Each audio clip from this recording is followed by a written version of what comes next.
Hi friends, ఈరోజు మళ్ళీ మీకోసం ఇంకో రెసిపీతో వచ్చేసాను. అదేంటంటే జొన్న రొట్టె చేశాను ఫస్ట్ టైం ఇంట్లో. అది నాకైతే మందంగా వచ్చింది. బయట వాళ్ళు చేసేదైతే పలుచగా వస్తుంది. నేను ఎలా ట్రై చేశానో మీరు ఒక్కసారి చూసేయండి. నచ్చితే లైక్ చేయండి, యూస్ఫుల్గా ఉంటే షేర్ చేయండి.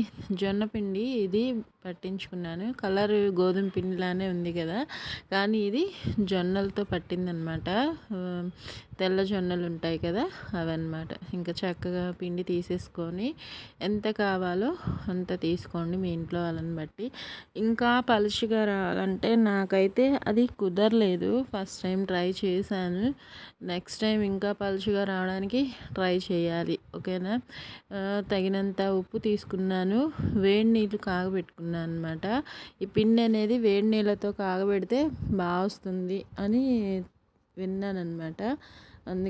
అందుకని వేడి నీళ్ళు కాగబెట్టేసుకొని సాల్ట్ కొద్దిగా వేసుకొని ఆ నీళ్ళని ఇందులో కొద్దిగా వేసుకుంటూ మిక్స్ చేసుకొని మన చపాతీ పిండిలాగా ముద్ద చేసుకోవాలి.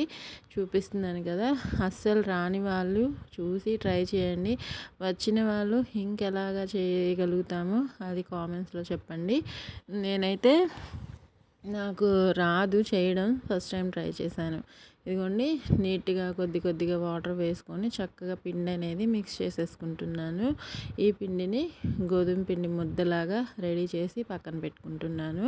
ఇంకా పక్కన పెట్టుకుని రెస్ట్ ఏమి ఇవ్వలేదు, నేను వెంటనే చేసేసాను. కలిపి పెట్టేసుకొని బాల్స్ లాగా చేసేసుకొని ఈ బాల్స్ని తడిబట్ట తీసుకొని ఒక ప్లేట్ మీద తడిబట్ట వేసుకొని ఇలా చేత్తో ఇలా ఒత్తుకున్నాను అనమాట. కొద్దిగా పిండి జల్లుకొని ఇంకా మన ఈ అరిచేతితోటి ఇలా ఒత్తుకుంటే ఈ రొట్టె అనేది వస్తుందని చెప్పి మా వారు చెప్పారు. అది ట్రై చేశాను. అసలు రాకపోవడం కంటే ట్రై చేయడంలో తప్పు లేదు కదా. ఇంకా చక్కగా అలా చేత్తో అనేసుకున్న తర్వాత నీట్గా తీసి పెనం మీద వేసేసుకుంటున్నాను. ఈ రొట్టెలు హై ఫ్లేమ్లోనే ఫ్రై చేసుకోవాలన్నమాట. లో ఫ్లేమ్లో పెట్టామంటే సరిగ్గా కాలకుండా అలా